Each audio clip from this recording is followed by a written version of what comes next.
हाय नमस्कार सर्वांना। तर बघा कसं काय ऊन पडलंय ते दाखवते तुम्हाला कसलं चकचकीत ऊन पडलंय। आपा कुठे गेला? आपा घरात गेला आता। आमचं सार्थकला आज सुट्टी कशाची रे बा? Parents meeting. हा पेरेंट्स मीटिंग आहे त्यामुळे आज सुट्टी या। तर पोरांचं चाललंय आज मस्त। आता राहिलं गणपतीचं। आज कोणवार आहे? आज शनिवार, रविवार, सोमवार 3 दिवस राहिलं। मंगळवारी काय गणपती उठायचे ते। तर 4 दिवस सुट्टी पोरांना। रविवारी आज पालक मीटिंग, सोमवारी काय बकरी ईद आहे का काय रमजान ईद आहे आणि मंगळवारी। आणि आमचा आपा हो का माझी गाडी घेऊन चालले ते बघा। थांबा कसं आपा गपचीप गाडी घेऊन चालल्यात। आपा काय व कशाला चालवली माझी गाडी? मग मीच निघत जायचं असलं मग तुम्हाला गाडी नाही गाडी लागते। बाबा माझी गाडी नेऊ नका अजिबात नेऊ नका, नाहीतर 100 रुपये द्यायचं मला जाताना। पेट्रोल नका की जवळ द्या, पण मला नको गाडीचं भाडं फुकटच नेता गाडी फिरवायला। काय काय माझी गाडी फिरवायची गरज आहे का? स्वतःची गाडी ठेवायच्या सावलीला लावून आणि दुसऱ्याच्या फिरवायची। बघा आपल्या गाडीची किती काळजी करतात लगेच। स्वतःची गाडी सावली लावून दुसऱ्याची पळवायच्या लगेच आहे का नाही फुकटच्या गाड्या। तर आपा चालल्यात कामाला गेले, मशीनवर चाललेत। इथं क्रॉशिंगचं काम आहे, क्रॉशिंगची कामं करतात। आमच्याकडे बोरिंग मशीन आहे, क्रॉशिंगची कामं करतात। तर क्रॉशिंगचं काम आता चाललंय। तर गेल्यात मशीन घेऊन, हे गेल्यात पुढं, आपा चालल्यात पाठीमागून। गेलं होतं खड्डा घ्यायचा होता त्यामुळं खड्डा घ्यावा लागते विहिरीत। कसं खड्डा घेतला म्हणजे मशीन फिटिंग करायची त्याच्यामुळं खड्डा घ्यावा लागतो। बा गाडी नको फिरवू, पोरं घरी असली की असलंच असतं व्हायचं सारखं गाड्या फिरव काय कर काहीतरी खटापटा करतच राहते। सावलीला एका जागेवर गाडी सारतात। दिदीची होती सकाळी शाळा, दिदी गेली शाळेत, आताच आली आणि तर मला पण रानात जायचंय गवत काढायला गवारीतलं।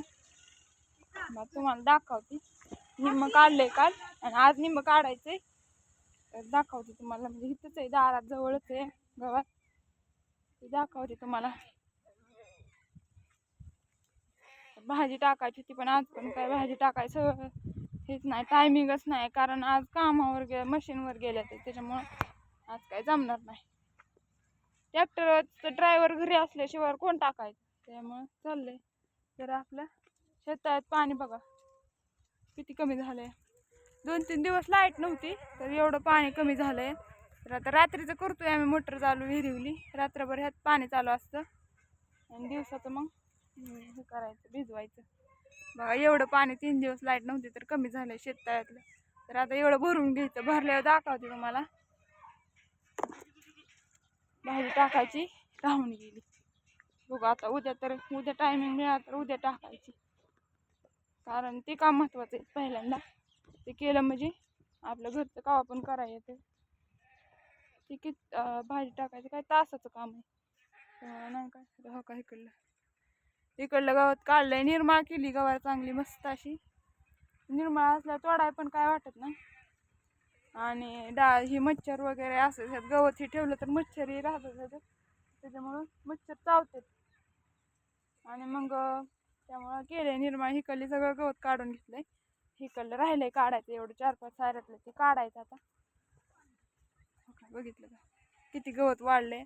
तर 3 वेळा खुरापली गवार, 1 वेळा असंच पाऊस आलता म्हणून गवत काढलंय उपटून, तरी पण एवढं गवत झालंय। तर मग आता काढायचंय, उन्हाचा तर एवढा कारा झालाय, उन्हाच्या कारात यावं लागणार आता। गवत काढायला यायचं थोडं, काढायचं एवढं गवत, परत जायचं थोड्या वेळ घरी जेवण वगैरे चहा पाणी करून परत नंतर नाही यायचं आणि एवढं गवत काढायचं, म्हणजे कसं निर्माळ होईल।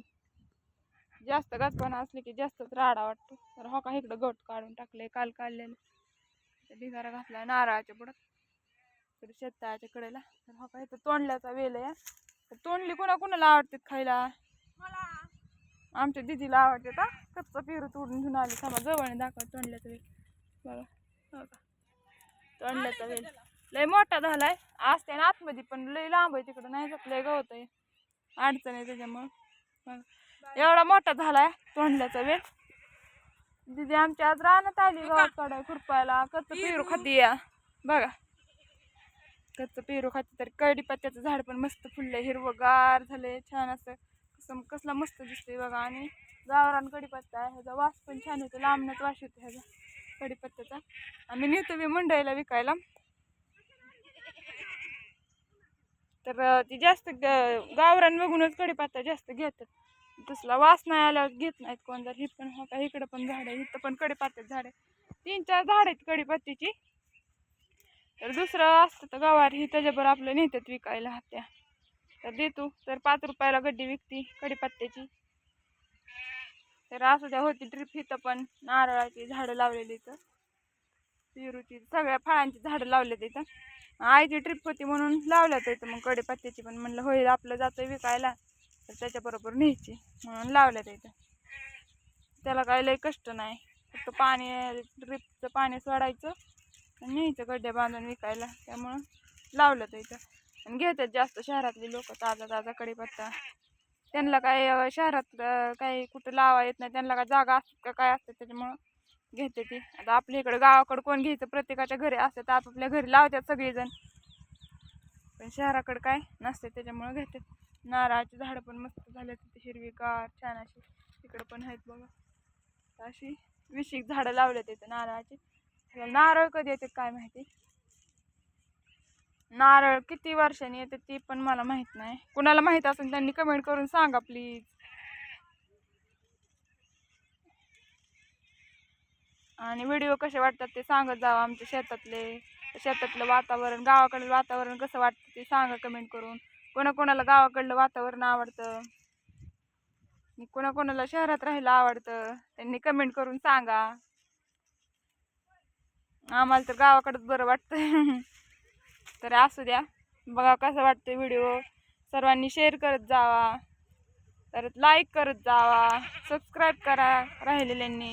नुसतं व्हिडिओ बघून हे कर नका, सबस्क्राईब करा.